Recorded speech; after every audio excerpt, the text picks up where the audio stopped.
Hola, ¿qué tal? Bienvenidos a este otro conversatorio, Educación Inclusiva, Estrategias y Desafíos para una Escuela sin Barreras, en el marco de las jornadas académicas Tejiendo Puentes. Bueno, pues bienvenidos a este nuevo conversatorio de las jornadas, donde pues el tema central, como pueden ver en el título, pues es una educación inclusiva para buscar estrategias para la inclusión en la educación, valga la redundancia. En esta ocasión contamos con la participación de dos colaboradores internos aquí de la UNIVI, a lo cual pues agradezco mucho su colaboración. Gracias por la invitación. Y bueno, pues me voy a permitir leer unas pequeñas palabras de semblanza de cada uno para que entendamos un poquito más de las personas que colaboramos en este conversatorio. Primeramente tenemos a la maestra Sandra Esmeralda Bravo García, quien es licenciada en educación secundaria con especialidad en matemáticas, con 2 maestrías en dificultades en el aprendizaje por el INSET y en innovación pedagógica por aquí, por la UNIVIM. Cuenta con experiencia docente desde el 2009 en secundaria, bachillerato y universidad, además de haber sido coordinadora de la Facultad de Idiomas del ITS Puruándiro desde el 2022. Desde el 2022 es coordinadora de la Facultad de Educación de aquí de la universidad y participa en proyectos de educación a distancia y virtual, enfocándose en el desarrollo de recursos interactivos para fortalecer habilidades de investigación y docencia. Maestra, muchas gracias por estar con nosotros. Muchas gracias por la invitación. Y por otro lado tenemos al licenciado Juan Jesús García Aguilar, quien es jefe de licenciaturas y posgrados de aquí de la UNIVIM, y es licenciado en Lengua y Literaturas Hispánicas por parte de la Universidad Michoacana de San Nicolás de Hidalgo, con especialización en lingüística y una MADES en español por parte de la ENES Morelia. Cuenta con 21 años de experiencia docente en lengua materna, literatura, filosofía, didáctica y comunicación, además de 10 años como coordinador académico, tutor y director de educación básica y media superior. Ha impartido ponencias y talleres sobre lectura, escritura, tecnología y gestión educativa, además de ser compilador de antologías literarias. Además de todo esto, es especialista en implementación de programas de años intermedios, el PAI, del Bachillerato Internacional IB, y actualmente impulsa la lectura como eje transversal educativo. Un gusto. Muchísimas gracias, doctora. Bueno, pues para comenzar con este conversatorio, pues es importante que tengamos pues presente los beneficios que trae el contar con una educación inclusiva, ¿no? Entonces, pues me gustaría primeramente, ¿qué podemos entender como educación inclusiva? Adelante, pues. Excelente. Bueno, pues muchísimas gracias por la invitación. Gracias a todos los que se conectan. Y pues bueno, vamos a empezar justamente a desmenuzar esto y es creo que lo más importante. Mm, Hablando pues ya de experiencia y que creo que no es tanta, 16 años hacia atrás, escuchar educación inclusiva y los que nos oyen no nos dejarán mentir, en tu mente se venía discapacidad, a fuercitas. O sea, era como una discapacidad. Y bueno, es lo que yo digo, 16 para atrás, y eso que no tengo tanto, ¿no? Creo, pero bueno, ya ahora con los nuevos términos y ya, bueno, más bien entrando más a esto y con lo que nos propone la NEM en uno de sus ejes articuladores que habla de inclusión como uno de estos ejes, ya nos habla más de este derecho de una educación de calidad y de atender a todos independientemente de su grupo social, características particulares y no solo enfocándote en una discapacidad, que si nos vamos con la escuela de antaño, pues es lo que conocíamos, ¿no? Decíamos, ah, escuela inclusiva o educación inclusiva, pues vete a educación especial, que ya están como desapareciendo o eres tú del CAN. Y pues no, realmente nos damos cuenta que estuvimos engañados mucho tiempo con ese término. Bueno, desde mi experiencia, así es como lo puedo puntualizar. Y claro, A mí sí me gustaría puntualizar dos términos diferentes. Una cuestión es la educación inclusiva y otra es la diferenciación en el aula. La ok. educación inclusiva, pues obviamente todas las personas con alguna discapacidad auditiva, visual, intelectual, etcétera, pues debemos estar preparados para incluirlos. Y la diferenciación en el aula sí es una situación en la cual nos vemos más enfocados a los estilos de aprendizaje, las formas de enseñanza, la estrategia adecuada para cada uno de los alumnos. Entonces, visualizando de ahí, sí, educación inclusiva es específicamente qué tan preparados estamos para los alumnos con alguna discapacidad. Y la educación diferenciada, que es un apartado, un subapartado de ahí, sí tiene que ver con cómo vamos a diferenciar a cada uno de los alumnos. ¿No? Sobre todo ahora que, pues en esta cuestión de inclusión, también no es únicamente con discapacidad, estilos de aprendizaje, sino ya empezamos a algunos aspectos tecnológicos. ¿Hasta dónde nos van a poner un alto para un futuro los aspectos tecnológicos en situaciones rurales, en situaciones urbanas? Entonces creo que es muy importante. La maestra lo expresa muy, muy bien. Antes estaban focalizados totalmente, es no pueden estar dentro de una escuela, no pueden estar dentro del aula, Aparte. envíalos inmediatamente Ujú. a otro lugar. Sí, pero ahora, no sé la experiencia de Sandra, pero ¿qué tan preparados están las escuelas para todas las personas con discapacidad, Sandra? Sí, sí, justo. Y Sí, creo que sí. es un tema bastante Ujú. interesante lo que menciona, porque hablando lo que dice, ¿no? De qué tan preparados están los tutores o los docentes Ujú. para poder proyectar el conocimiento tomando a lo mejor las herramientas digitales más novedosas, ya que pues bien es sabido de que no todos aprendemos de la misma manera, ¿no? O sea, el simple hecho de que a lo mejor en mis tiempos escuchaba mucho eso de unos somos más kinestésicos, otros somos más visuales, más Ujú. auditivos, aunado aparte a lo mejor alguna discapacidad que pueda tener el alumno, cómo poder Ujú. adaptar las herramientas digitales a este tipo de aulas, ¿no? Donde tenemos Ujú. tanta variedad de alumnos. Entonces, ¿cuáles serán las principales limitantes como docente que han tenido en este sentido? Ok, bueno, yo creo que aquí vamos a tener puntos muy Ujú, encontrados y muy buenos, porque mi experiencia es en educación pública, en escuelas públicas, y sí he tenido la oportunidad en privadas, pero la verdad sí es un mundo de diferencia. Por ejemplo, acá en pública, de lo que va de este ciclo escolar, desde agosto hasta enero, estuvimos en internet. Entonces no podíamos trabajar mucho. Y aparte el internet solamente es en el aula de medios. En el resto de los salones no hay red de internet. Entonces, si yo quiero trabajar con algo de ahí, tengo que hacerlo desde mi celular, que está bien, no me cuesta mucho. Entonces lo tengo que compartir desde mi celular, llevar mi propia computadora y mi propio cañón. Entonces, si yo quiero implementar algo tecnológico como, por ejemplo, estos famosísimos Kahoot, que en secundaria son como que la gran novedad, pero un ratito porque ya después ya se enfadan con eso, ¿no? Entonces tengo que llevar todo mi material o solicitarlo en dirección, pero es hacer papeleo, requisito y cualquier cosa que le pase ese material, pues es responsabilidad mía. ujú. Entonces, con estas situaciones, del 100% de los maestros, me atrevo a decir que el 96, 97 mejor no lo utilizan. Dicen, no, mejor no, porque si le pasa algo lo tengo que pagar yo, entonces no. Entonces no lo utilizan y aparte, bueno, hablábamos de esto de qué tan preparados estamos hace ratito. Yo creo que no mucho, nos falta bastante y me atrevo, bueno, vamos a decirlo desde mi experiencia, he tratado de meterme, inmiscuirme y todo, y aún así creo que nos falta muchísimo para prepararnos para esta parte de la inclusión. Y hablando de tecnologías, creo que ahorita ya la tecnología rebasa a muchos de los maestros que todavía estamos en activos. Entonces, falta muchísima capacitación y actualización en los docentes para poder entrarle a las tecnologías. Y bueno, voy a tomar un poquito otro lado que no es tecnología, simplemente la infraestructura. No sé, en algunas, por ejemplo, ya es de ley que debe de haber rampas en todas las partes de las escuelas. Estuvieron haciendo unas en la escuela en donde estoy ahorita porque no había. Y el comentario de muchos maestros fue de, es que ¿por qué me estorba? Me voy a caer. O sea, ahí está, y ahí no estaba, y si la ponen, ¿para qué si no tenemos? Y sí, en la escuela tenemos solamente un niño en silla de ruedas y un niño que tiene prótesis y lleva muletas.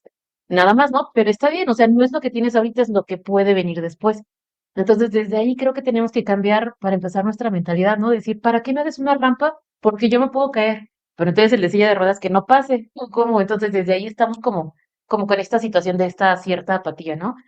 Y bueno, reitero así con lo de la educación, vuelvo a reafirmar nada más que creo que sí nos falta muchísima capacitación y muchísima dotación de la parte pública para la escuela. Se habla mucho de que ay, la SEP nos manda muchas cosas, sí, sí es cierto, pero creo que no las suficientes para la escuela. Y aparte está creo que en la conciencia de cada quien, y ahí me voy a ir a muchos términos, pero por ejemplo acá en pública, si nos dedicamos o cada quien nos dedicamos a lo que nos corresponde, podríamos tener más cosas.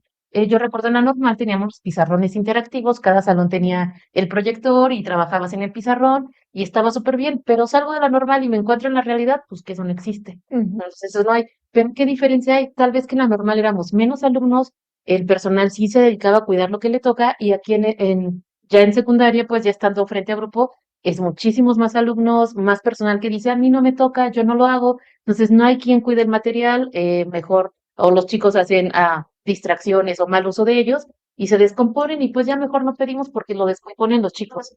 Pero si a mí que me toca cuidar ese material realmente lo cuido, pues no se descompone y crear conciencia con los alumnos, ¿no? Entonces, bueno, para no salirme más del tema, mejor le regreso la palabra. Sí, y sobre todo, creo que quiero comentar que lo que mencionabas, ¿no? De tenemos solamente un alumno en silla de ruedas. Pues Ujú. con que haya uno es suficiente, creo yo, Con para poner ninguno, sí. atención en esta parte, ¿no? Entonces, Ujú. desde la parte de la educación pública, creo que sí es todo un reto porque muchas personas decimos, es que son mis impuestos y lo que Ujú. sea, pero también desde el punto de vista de la parte privada, ahí cómo lo viven, o sea, me imagino que es un mundo de diferencia, ¿no? Bueno, básicamente yo sí quisiera separar como tres, no es la única forma en separarlas, pero para desmenuzar un poquito más todo lo que Claro. estamos platicando, uno sería infraestructura, Ujú. lo podemos subdividir, otro sería preparación y la otra cuestión sería comunidad. ¿A qué voy con esto? Una cuestión es la infraestructura.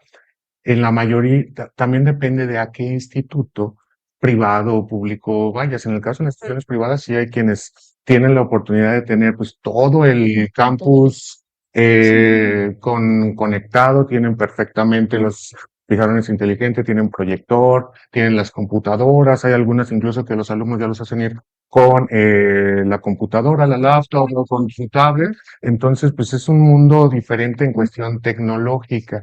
Sin embargo, sí, la inmensa mayoría de las que yo conozco, en las que he tenido oportunidad de colaborar, pues sí hace falta esta parte más bien de el cómo. Pueden tener el qué, pueden tener una tablet, pero la inmensa mayoría también tiene problemas de cómo se utiliza esa tablet, cuándo, pues no puedes estar las 7 horas totalmente viendo qué hace el alumno. Y ahí hay una cuestión aparte, pues sí, se maneja el flipped classroom, se maneja diferentes formas educativas.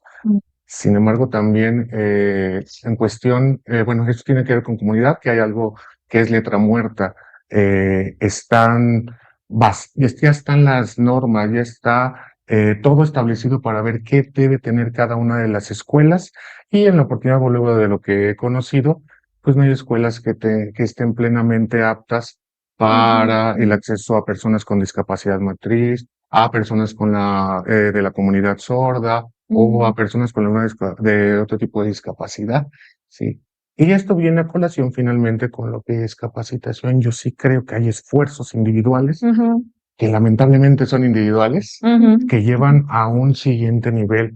Conocí a una maestra de educación pública que finalmente llevó a sus alumnos pues de esta escuela a grabar, hicieron su podcast, hicieron todo, pero es un esfuerzo individual de repente de que ella consigue, ella ve, ella tiene conocidos, entonces lo logra de esa manera. No es que exista como tal un recurso. ¿Con qué voy a esto de preparación? A mí me tocó en mi primera experiencia con una persona pues que tenía una condición de trisomía cromosómica, de repente llegan y aquí está tu alumno. Y como ya es una escuela inclusiva, pues vamos a incluirlo. Sí. Entonces de repente dice, sí, está bien. ¿Quién me ¿Qué capacitó? hago?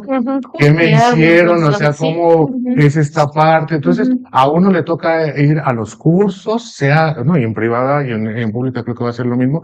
Tienes que buscar tu curso porque Sí. no hay un curso en el cual. Entonces, de repente dicen, ay, te vamos a capacitar y es una plática de 1 hora. De repente, ¿cómo voy a atender pero cómo voy a incluirlo realmente? Que lo más fácil para un mal profesor es, ahí está. Pues que ahí está, le pongo su 8. Y Se ya está. acabó y lo estoy incluyendo cuando realmente esa no es la parte inclusiva. Y es todo un reto, ¿no? Porque todos los que hemos tenido oportunidad de dar clases y nos ha tocado estas situaciones, es como que entras hasta en shock, ¿no? De cómo voy a hablar de una manera respetuosa, de no hacerlo a un lado, de cómo incluirlo y simplemente de que sus compañeros lo acepten, que es otro tema también importante, porque estamos hablando desde el punto de vista del docente, de cómo nos capacitamos para poder incluir una persona así.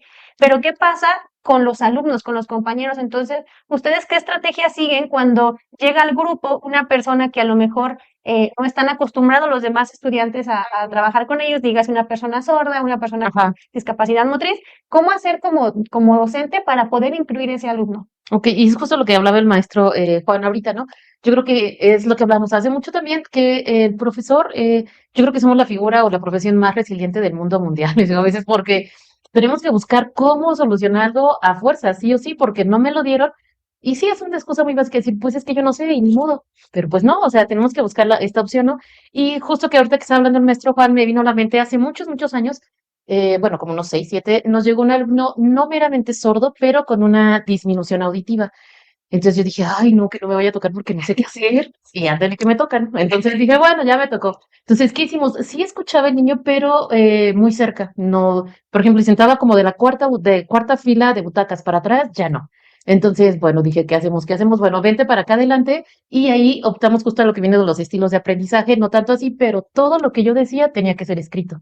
Entonces fue lo primero que hice, voy a escribir. Obviamente no voy a escribir todo lo que estoy hablando, pero ya estando él acá adentro, acá adelante, pues sí, él sí podía leer los labios, pero no sé si a una velocidad tan rápida, pero sí captaba muy bien lo que estábamos diciendo. Entonces era escribir la mayor parte y tenerlo adelante. El chico solo estuvo como 3 meses, sí, más o menos 3 meses, y se cambió de ciudad justamente por eso, perdón, porque iban por atención médica.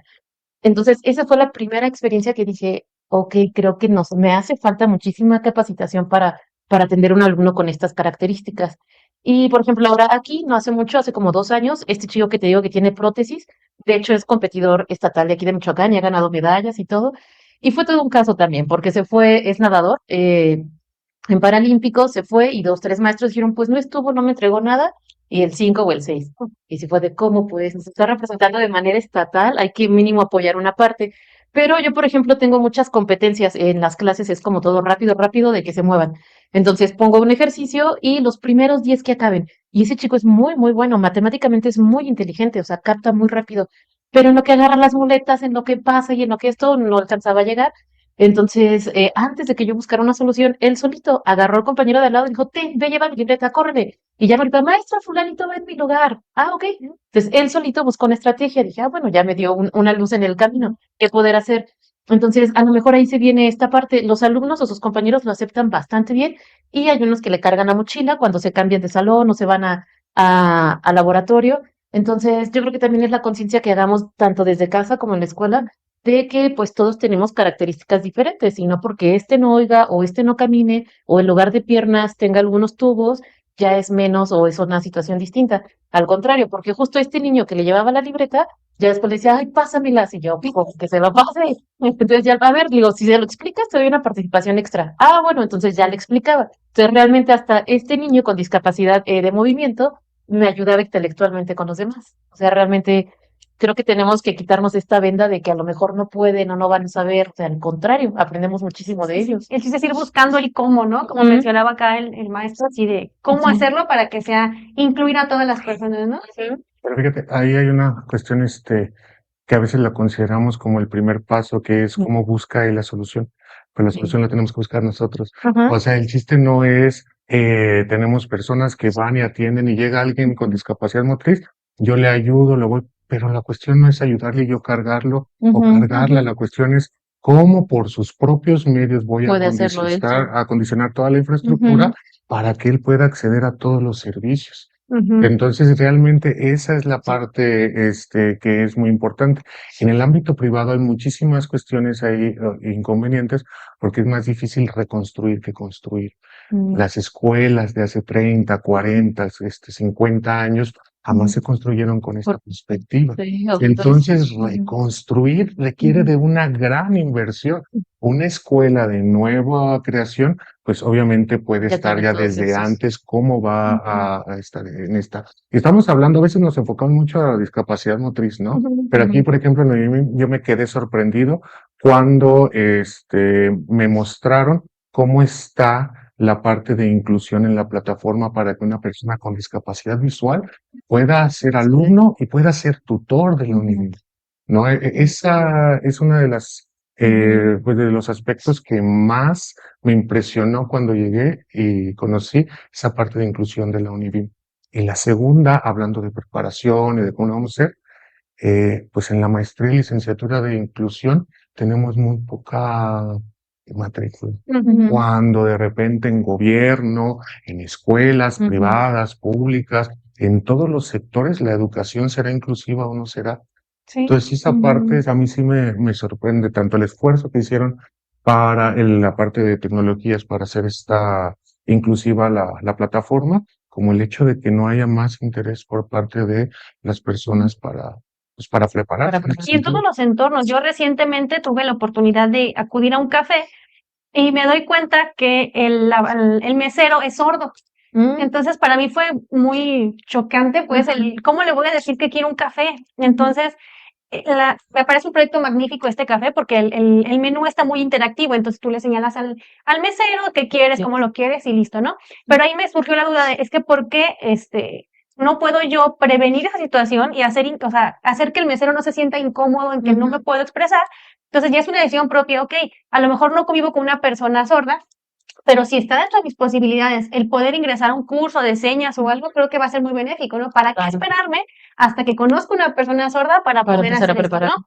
Entonces sí creo que es un tema que podemos considerar en todos los aspectos, no solamente en la educación, sino en nuestra vida cotidiana, ¿no? Entonces, para ir cerrando un poquito el tema, me gustaría escuchar a lo mejor un poco de sus experiencias de cómo han hecho en las aulas ustedes para generar un ambiente más inclusivo en todos los aspectos.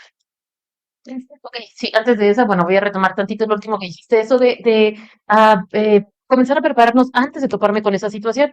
Y pues bueno, aquí hacemos comercial de la Univim, ¿no? Tenemos la especialidad en lenguas de señas con el doctor Juan, y es una que desde que entré, hace 3 años, voy a entrar y voy a entrar justamente por eso, porque como docente de secundaria, no quiero que me tope o que me llegue esta situación y yo no estar preparada. Siento que me pegaría en mi ego, en el ego profesional, o decir, ¿cómo? Y teniéndolo ahí a la mano, ¿no? Entonces, pues bueno, ya se vienen las inscripciones. En mayo podemos entrar y abrir un grupito, al menos de varios docentes, y en esta especialidad de lengua de señas, 1 año nada más, y bueno, perfeccionarlo, y qué mejor que de la mano del doctor Juan, que es buenísimo y súper paciente para eso. Entonces, pues bueno, después de ese comercial, ahora sí. Estrategias. Bueno, conté ya ahorita 2 casos que me han tocado y, ay, no sé, a ver, ¿tiene uno a la mano para mientras pensar? Claro que sí. Sí. Bueno, en estas cuestiones, cosas o situaciones que me ha tocado vivir, la primera es cómo implementar las guías sombras dentro del salón de clases, porque de repente esta parte del guía sombra cuando es necesario, los alumnos lo toman la inmensa mayoría de veces, sí tiene que haber una preparación donde se explique a los alumnos, hay una plática de sensibilización, porque de ellos también depende. Y después de que se hace toda esta plática, ahora sí, la inmersión del guía sombra. Y aquí una de las situaciones más complicadas con los días sombras es cuando los papás, cuando las mamás no lo quieren, que dicen que lo pueden hacer y que su hijo no tiene ningún diagnóstico por más que haya estado diagnosticado. Esta parte de la comunidad, decir, yo no quiero, muchísimo de una persona que no quiso desde primero de primaria tener, y se dio cuenta 4 años después y había perdido 4 años de su vida, muchísimo años. Entonces, esa negación de los papás, a veces y mamás, a veces de decir, bueno, si tiene un diagnóstico, pues vamos a atenderlo, vamos a ver por su propio bien. O es que lo vayamos a separar como en antaño, porque antes no se veían las personas con discapacidad, pues, porque Segregación. las escondían en sus casas. Sí. Entonces, esa parte no es que no existiera y ahora sí. Que como que no se daba la luz, ¿no? Porque era antes la creencia de que era una maldición. Algo así. Entonces, no, Esa mejor no lo parte sueltes. es Sí. fundamental y entonces el hecho de decir, bueno, vamos a apoyar, y he visto que cuando se lleva todo ese proceso, realmente el aprendizaje existe y no los estamos pasando por pasarlos. Y no están ahí nada más como, ay, pues mientras tanto, una guardería, pues, sino que hay procesos. Entonces, es muy importante para ver las primeras situaciones que me enfrentas como profesor, es que realmente la familia apoye y no lo vea como una limitante, sino voy a preparar a mi hijo o a mi hija para que realmente sea por sí mismo totalmente autosustentable. No sea Sí, ni una limitante ni un punto como a favor o una condición que tengamos que darle como un plus por esta tipo de cosas, ¿no? Porque justo ahorita tengo una chica que sí está diagnosticada, su mamá trae el diagnóstico médico, eh, ay, no recuerdo exactamente, pero es un tipo de retraso mental. La niña coordina bien y todo, simplemente cognitivamente, lo que yo he visto, matemáticamente está como en cuarto de primaria y ahorita está en tercero de secundaria. Y trae el diagnóstico, su mamá siempre lo trae, pero pues obviamente esta niña se va al extra, ¿no?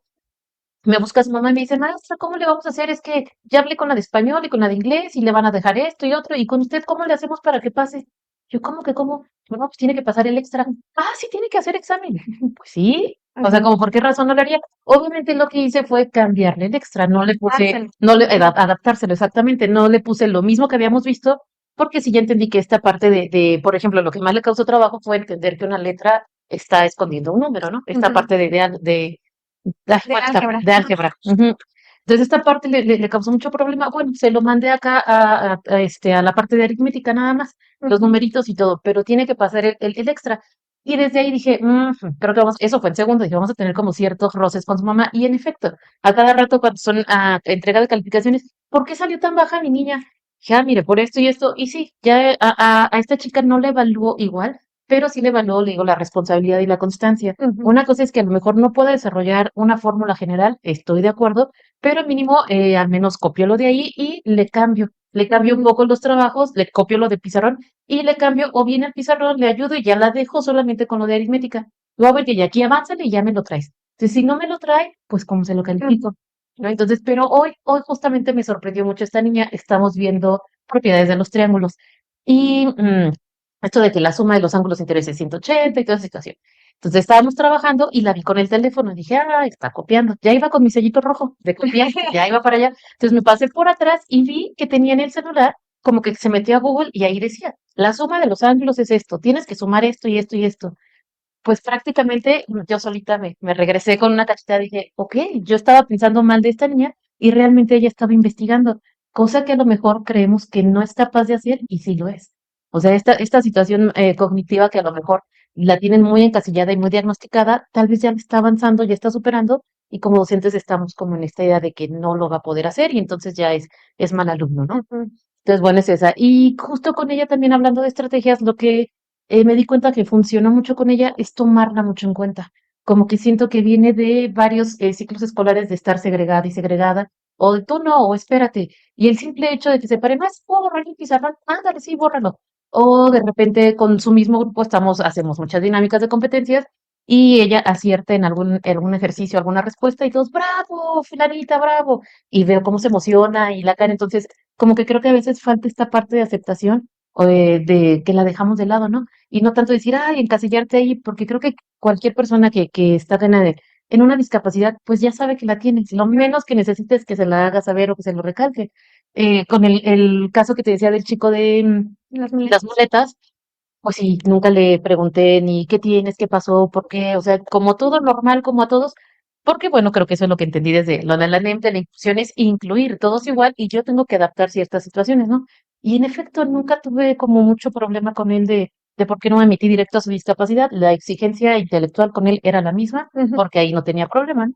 Entonces, bueno, recapitulando, creo que lo primero como docentes es darnos cuenta que hay, cómo lo podemos utilizar, pero sobre todo lo que me ha quedado en estos años con estos dos chicos es como darles esta parte de aceptación o de inclusión, o bueno, sí, de inclusión, y de no hacerlos sentir que están un escalón o tres abajo que los demás, ¿no? O sea, estamos en el mismo escalón y podemos avanzar todos juntos, ¿no? Claro, y retomando, creo que es importante, como mencionan los dos, visualizarlo, ¿no? No ignorarlo, porque también no es lo mismo No, incluirlo al decir, voy a hacer de cuenta que no está, sino no, pues el estar conscientes de eso y adaptar las situaciones, ¿no? Entonces, pues, muchísimas gracias a ambos por colaborarnos en este conversatorio. Gracias, Siento doctora. que es un tema que se tiene que hablar y estos pequeños espacios pueden abonar mucho.